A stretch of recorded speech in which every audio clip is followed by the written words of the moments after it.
Good morning students. आज हम class 7 का एसएस देखेंगे। उसमें lesson number 5 location and time. तो उसमें हमने कुछ टॉपिक पढ़ लिए थे, जैसे कि यहाँ पे हमने पिक्चर में दिए गई जो सूचना है उस हिसाब से हमने एक प्रयोग भी किया था। फिर देशांतर और देशांतरी का स्थान भी हम लोग देख लिए थे। तो आज का टॉपिक हमारा है मेजर लॉन्गिट्यूड्स। उसमें सबसे पहले है प्राइम मेरिडियन यानी Greenwich. The 0 degree longitude that passes through Greenwich in England is known as the prime meridian. It divides the earth into two vertical halves, eastern hemisphere and the western hemisphere. It has a longitude extending up to 180 degrees on the both eastern and western sides. Since it passes through the Greenwich, it is generally referred to as the prime meridian as well. यानी कि Greenwich रेखा जो मुख्य देशांतर की जो रेखा है उसमें सबसे पहले है ग्रीनविच रेखा। इंग्लैंड में ग्रीनविच पर जो गुजरने वाली 0 डिग्री देशांतर को हम क्या कहते हैं? ग्रीनविच रेखा कहते हैं। उसके पृथ्वी पर पूर्व और पश्चिम के दो भाग बनते हैं, जिन्हें हम पूर्वी तथा पश्चिमी गोलार्ध भी कहते हैं। देशांतर दोनों तरफ 180 डिग्री तक गिने जाते हैं। यहाँ पे एक कोष्टक दिया गया है आपको, जो है पूर्व के देश और पश्चिमी देश के बारे में दिया गया है, तो वो आपको कंप्लीट करना है। फिर यहाँ पे दूसरा टॉपिक है इंटरनेशनल डेट लाइन यानी कि अंतर्राष्ट्रीय तिथि रेखा। There is only one 180 degree latitude which is known as the international date line. When one crosses this line, the day and date changes. The international date line passes through the Pacific Ocean and the separated on the two calendar dates. It is not exactly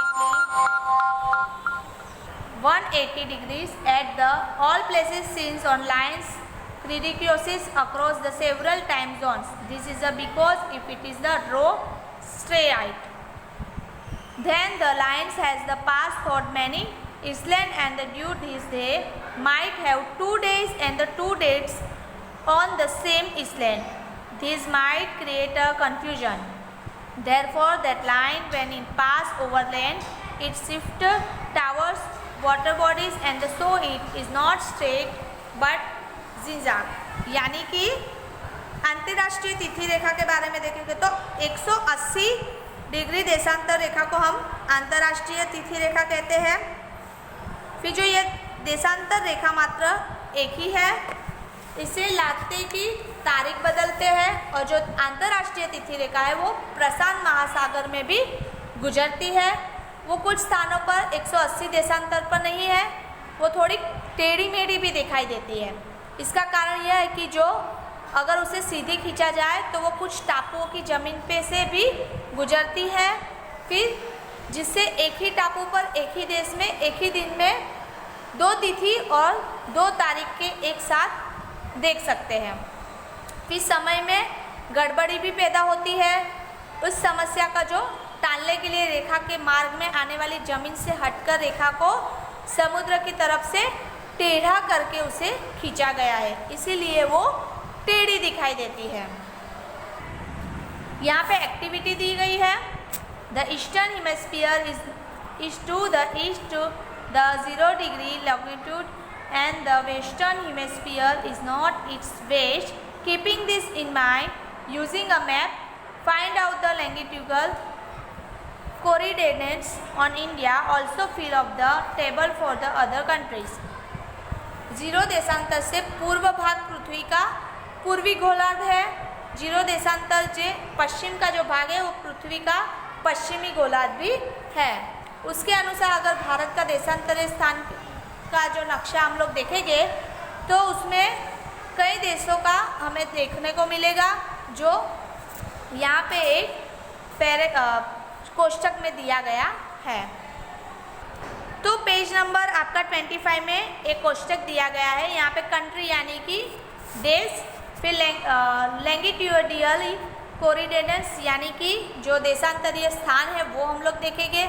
फिर country यानी कि देश, फिर देशांतरीय स्थान। तो यहाँ पे country दी गई है भारत, इंडिया यानी भारत, इजिप्ट को इजिप्ट, रसिया का रशिया, ऑस्ट्रेलिया ऑस्ट्रेलिया। यहाँ पे कुछ डिग्री दी गई है। फिर यहाँ पे country Pakistan, Canada, USA, Mexico. ठीक है। The sun is the biggest clock of the earth. The time at any place is decided by the position of the sun in the sky and its longitude. The earth completes on the rotation in the 24 hours. There are 360 longitudes in all. 180 to the east of the prime meridian and the 180 its west. This way 15 longitudes pass by the sun in 1 hour. One longitude takes 4 minutes to rotate. There is a difference of 4 minutes between two adjacent longitudes. Therefore, the time in different places on the earth varies as per their longitudes. यानी कि पृथ्वी की जो सबसे बड़ी घड़ी है वो कौन सी है? सूर्य है, क्योंकि पृथ्वी सूर्य के आसपास घूमती है और जो चंद्र है वो पृथ्वी के आसपास घूमता है। तो पृथ्वी की जो सबसे बड़ी घड़ी है वो सूर्य है। किसी भी स्थान का जो समय है वो आकाश में सूर्य का स्थान कहाँ है वो तय होता है। पृथ्वी पर जो स्थानों का समय देशांतर रेखा की जो सहायता से हम लोग निश्चित किया जाता है, वो पृथ्वी जो होती है वो 24 घंटे में एक परिभ्रमण पूरा करती है। और कितने दिन लगाती? तो 360 दिन।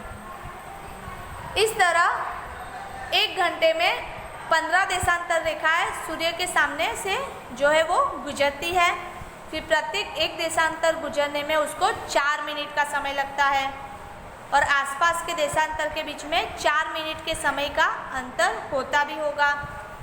और इसी तरह जो पृथ्वी है वो अलग अलग स्थानों में देशांतर अनुसार समय जो है वो अलग अलग होता है। जैसे कि कनाडा में अभी कौन सा समय होता होगा, भारत में कौन सा समय। तो जो समय है, जो घड़ी है वो 1-2 घंटे पीछे या तो 1-2 घंटे आगे रहती है।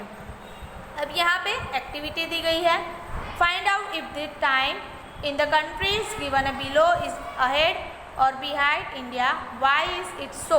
थिंक। नीचे दिए गए देशों का जो समय है वो भारत के आगे है, फिर उसे खोजकर लिखना है और किस लिए वो हमें सोचना भी है। तो यहाँ पे कंट्री दी गई है नेपाल, पाकिस्तान, बांग्लादेश और न्यूजीलैंड। ठीक है। अहेड बिहाइंड यानी कि आगे पीछे में कुछ नहीं दिया गया है। फिर कंट्री है यूएसए, कनाडा, सिंगापुर, जापान। यहाँ पे दिया है युगांडा, फ्रांस, साउथ अफ्रीका यानी कि दक्षिण अफ्रीका होगा, फिर यूक्रेन। ठीक है। तो यहाँ पे हमारा ये टॉपिक जो है वो पूरा होता है। अब नेक्स्ट वीडियो में हम लोग लोकल टाइम के बारे में देखेंगे। आज के लिए सिर्फ इतना ही। Thank you so much.